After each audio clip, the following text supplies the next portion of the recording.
the flag bearer of the New Patriotic Party, Honorable Kennedy Agyapong. Thank you so much. Thank you, Lord. Thank you, our Lord. We have cause to thank. Thank you, Lord. We thank you.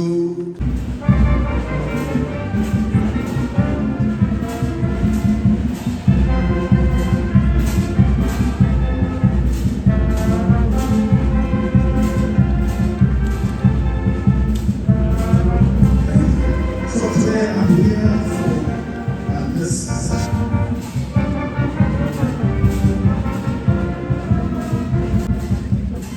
Thank you so much, Honorable Mayor. A round of applause for that lady there. Oh, a round of applause for the Ghana Native man.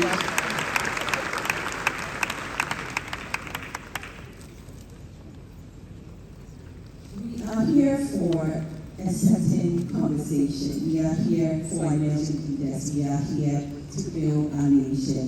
And we're looking at what the youth or tool sets youth need to move Ghana forward. And we have a distinguished panel here who will be doing that for us.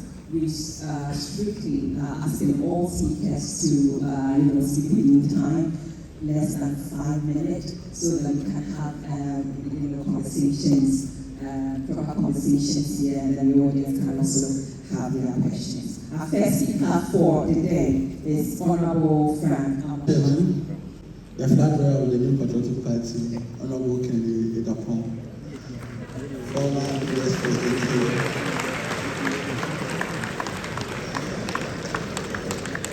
I bring you greetings from the garden city of West Africa, Ashanti region for that matter. And I want to commend the leaders of UPSA Africa for putting us together.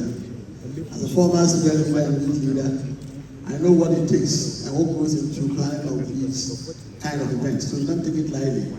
And the student gathered here, I also want to encourage you that there's a forum for us all to learn from each other, to be able to become good leaders for our motherland and also for Africa at large. Having said that, as a young minister for this administration, I should tell you that I have been through a lot of areas in a very younger stage. And as a young leader, you definitely face what I call the young leaders tag. The young leaders tag is the doubt that comes to mind when, as a younger person, you strive to lead, especially in difficult areas. I remember clearly when I was in level 600, final year medical school. Whilst preparing for my final year medical exam, I was equally running for Member of Parliament for Agyapong constituency. You can understand how crazy it was having to combine at that level. Equally, when I was running for National Secretary for my party, NDC 2022, I was the youngest to ever attempt such a position. So you could equally understand the doubts that would come in the minds of a lot. After 2024 election, little did I know that every single step you take as a young leader, you may not know who would be watching. And clearly, His Excellency the President John Dramani Mahama was watching, for which reason I've had the opportunity to serve as regional minister and the youngest for that matter in this administration. I want to say this to encourage you that if I'm able to navigate all these complexities, then you can, and you won't be able to even do beyond what I've been able to do and I've been able to achieve even at this age.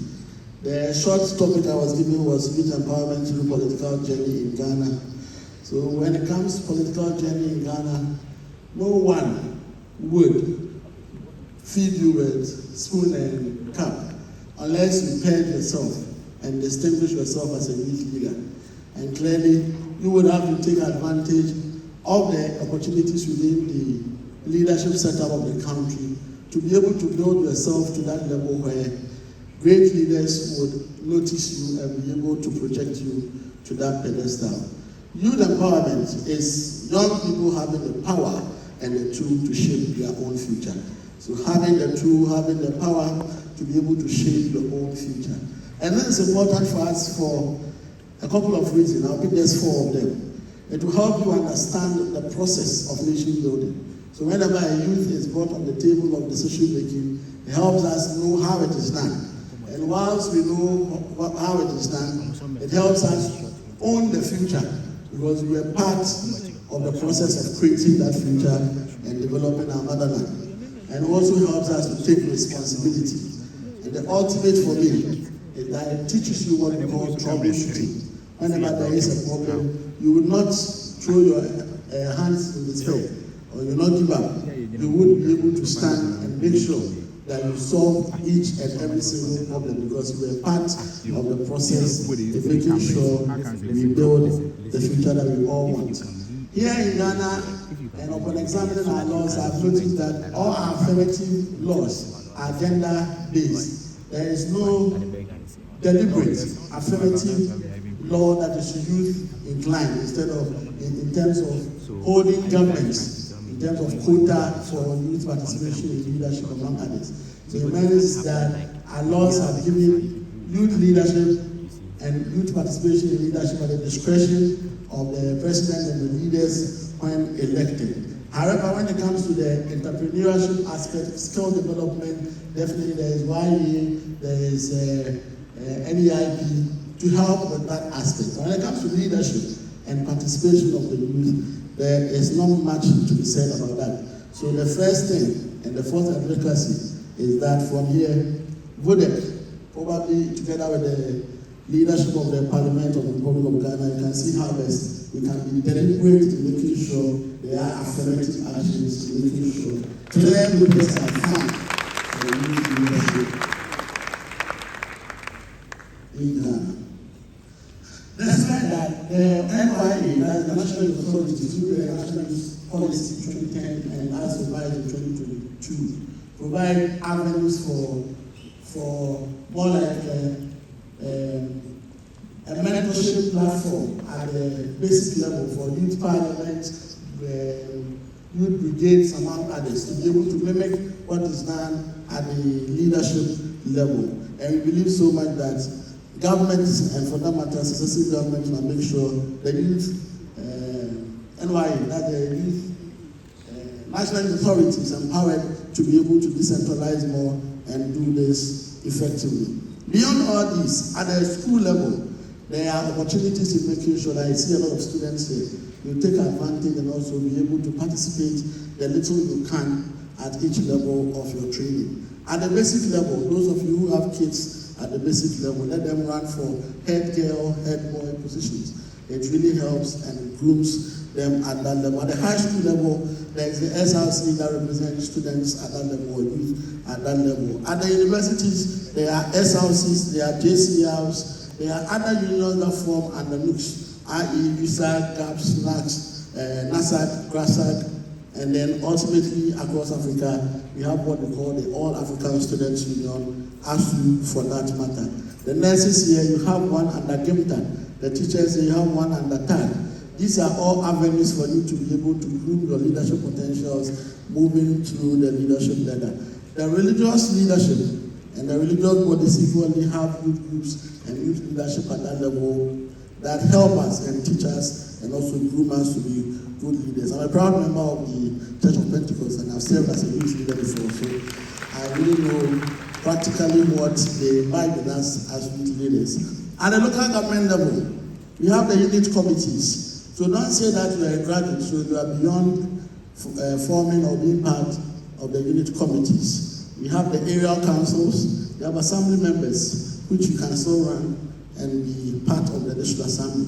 You can also run for MPs, and when you are lucky, and you have a leader who is youth focused, you will be able to have the opportunity of serving on cabinets, to serve as ministers, and also to serve in other key government opportunities. So I mentioned one, that government should make sure we make deliberate efforts in amending our laws and making sure we have quotas for youth participation in governance. The second is to help fund youth innovation and youth programs like this. So VODEC, I'm making an advocacy for you that government should make it a deliberate effort through the Youth Development and Youth Empowerment Ministry to fund what you are doing to be able to sustain what you have Mr. started. Amoakohene, your time is up, sir. Thank you. Just to conclude, Right. the youth, we are expected to serve ethically and with integrity whenever we are given the opportunity. And I also want to charge us to be able to support each other and build a network of youth leaders who are there for each other no matter the time. Thank you very much. Thank you, sir. Thank you, Dr. Amoakohene. For such a wonderful gathering. It has taken your grace for NELEF 2025 to be a reality.